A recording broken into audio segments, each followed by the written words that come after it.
tidak takut padamu, wahai Ta'un. Tidak seperti selainku. Bagiku hasilnya adalah dua kebaikan. Jika aku mati, aku beristirahat dari musuhku, yaitu kamu. Jika aku hidup, berarti telinga dan mataku sudah sembuh, dengan artian hilangnya wabah tersebut.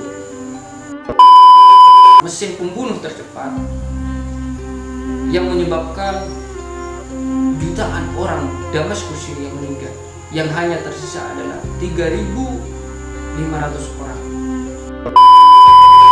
Maka dari itu, sesuai anjuran pemerintah Republik Indonesia, yang mana membatasi bagi masyarakat Indonesia untuk berkumpul di keramaian. Orang yang meninggal karena sakit perut itu syahid, dan orang yang meninggal karena wabah adalah syahid. Ini diantara keutamaan-keutamaan mereka yang meninggal disebabkan oleh wabah.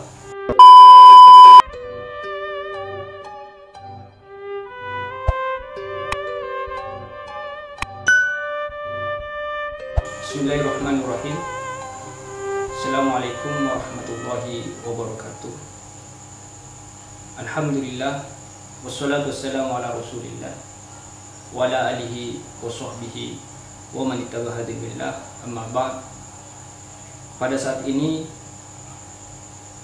telah terjadi wabah pandemi COVID-19 yang telah melanda Indonesia. Menurut buku-buku sejarah, wabah telah terjadi sejak dahulu kala. Contohnya yang disebutkan di dalam kitab Badrul Ma'un fi Fadlit Ta'un,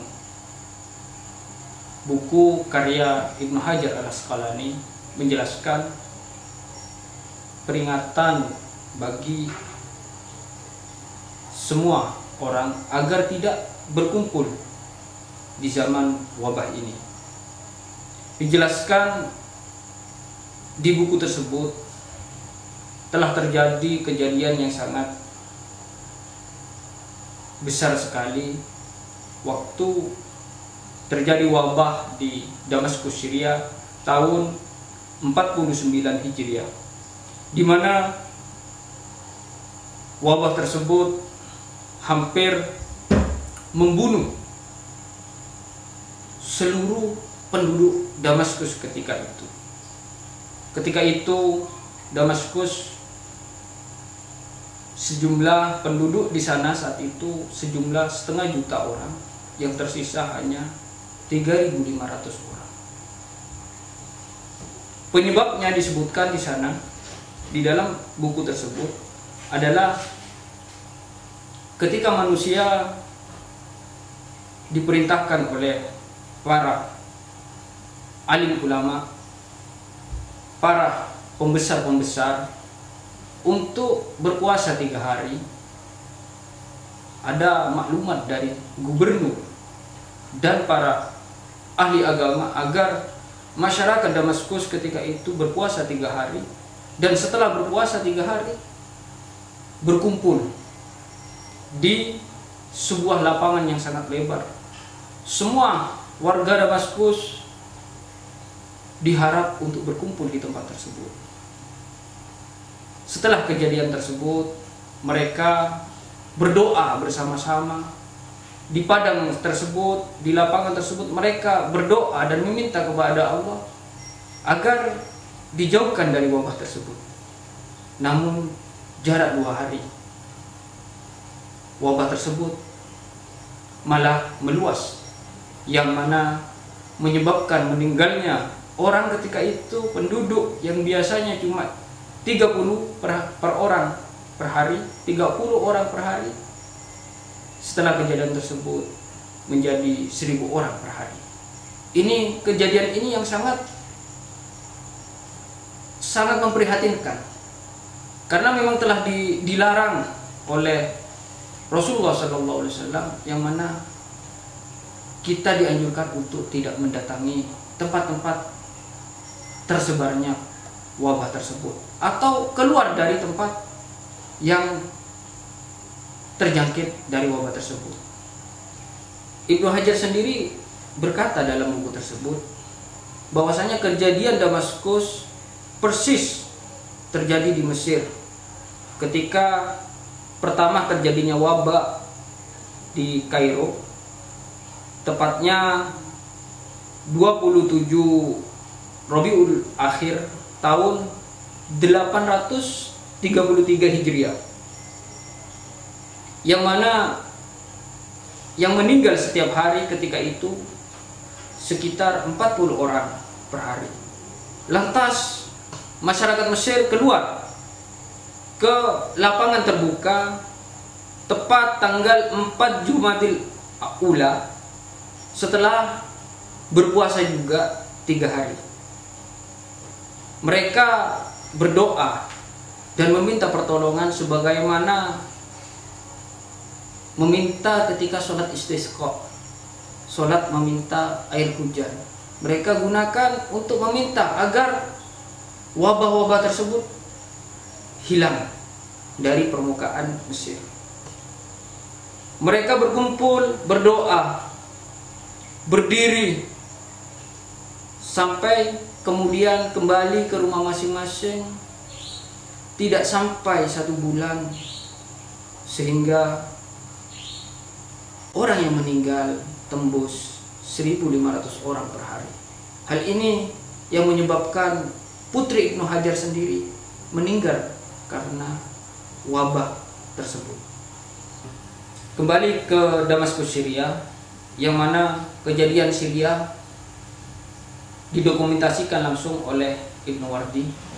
Beliau adalah seorang sejarawan, berikut juga seorang ahli fikih, ilmuwan terkenal.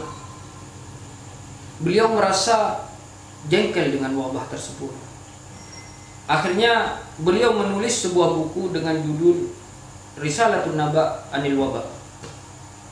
Saking jengkelnya kepada wabah tersebut, karena wabah tersebut telah menjadi mesin pembunuh tercepat yang menyebabkan jutaan orang Damaskus, Syria meninggal. Yang hanya tersisa adalah 3.500 orang. Kejadian ini sangat memprihatinkan sekali, sampai Ibnu Wardi sendiri mengatakan permusuhan secara terang-terangan kepada wabah tersebut. Beliau bersyair, "Aku tidak takut padamu wahai ta'un, tidak seperti selainku. Bagiku hasilnya adalah 2 kebaikan.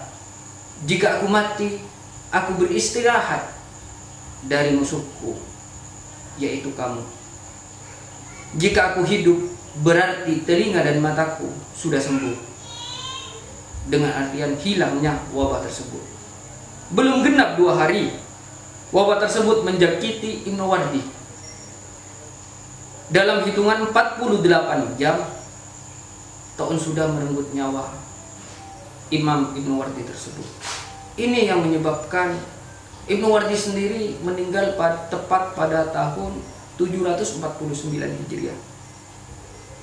Tahun yang sama saat ia tiba-tiba memasukkan pembahasan ta'un dalam kitabnya. Wabah tersebut bukan hanya terjadi di Syria saja, di berbagai dunia ketika itu. Contohnya adalah di Aleppo, di Kairo, bahkan di Palestina. Sangat menyebar sekali dengan cepatnya. Penyebaran yang sangat pesat adalah disebabkan karena perkumpulan massa yang sangat masif. Maka dari itu, sesuai anjuran pemerintah Republik Indonesia, yang mana membatasi bagi masyarakat Indonesia untuk berkumpul di keramaian. Hal ini adalah anjuran yang sangat penting, karena melihat dari sejarah-sejarah sebelumnya, wabah tersebut menjalar karena perkumpulan yang sangat besar. Berbicara kembali lagi kepada wabah tersebut, Sekarang di zaman ini banyak berita penolakan tentang korban-korban wabah virus corona. Padahal jelas sekali keutamaan mereka yang meninggal disebabkan oleh wabah tersebut telah dijelaskan dalam kitab Sahih Bukhari, yang mana disebutkan di sana an Abi Hurairah radhiyallahu anin Nabi sallallahu alaihi wasallam qala al-mabtun syahid wal mad'un syahid, yang artinya diriwayatkan dari Abi Hurairah radhiyallahu an dari Rasulullah sallallahu alaihi wasallam bersabda, orang yang sakit perut, orang yang meninggal karena sakit perut itu syahid, dan orang yang meninggal karena wabah adalah syahid. Ini diantara keutamaan-keutamaan mereka yang meninggal disebabkan oleh wabah. Karena hadis di atas tersebut adalah menerangkan tentang keutamaan mereka yang meninggal karena wabah tersebut, kami mohon kepada masyarakat umumnya agar tetap menerima para korban virus corona saat ini. Karena banyak beredar berita penolakan korban yang wafat karena corona tersebut. Hadis tersebut telah jelas sekali bahwasanya yang meninggal karena wabah itu adalah meninggal syahid. Itu saja yang bisa saya sampaikan terkait tentang virus corona yang telah menyebar di Indonesia ini. Mudah-mudahan bermanfaat buat seluruh bangsa Indonesia. Kurang lebihnya mohon maaf. Wabillahi taufiq wal hidayah wa ridha wal inayah. Wassalamualaikum warahmatullahi wabarakatuh.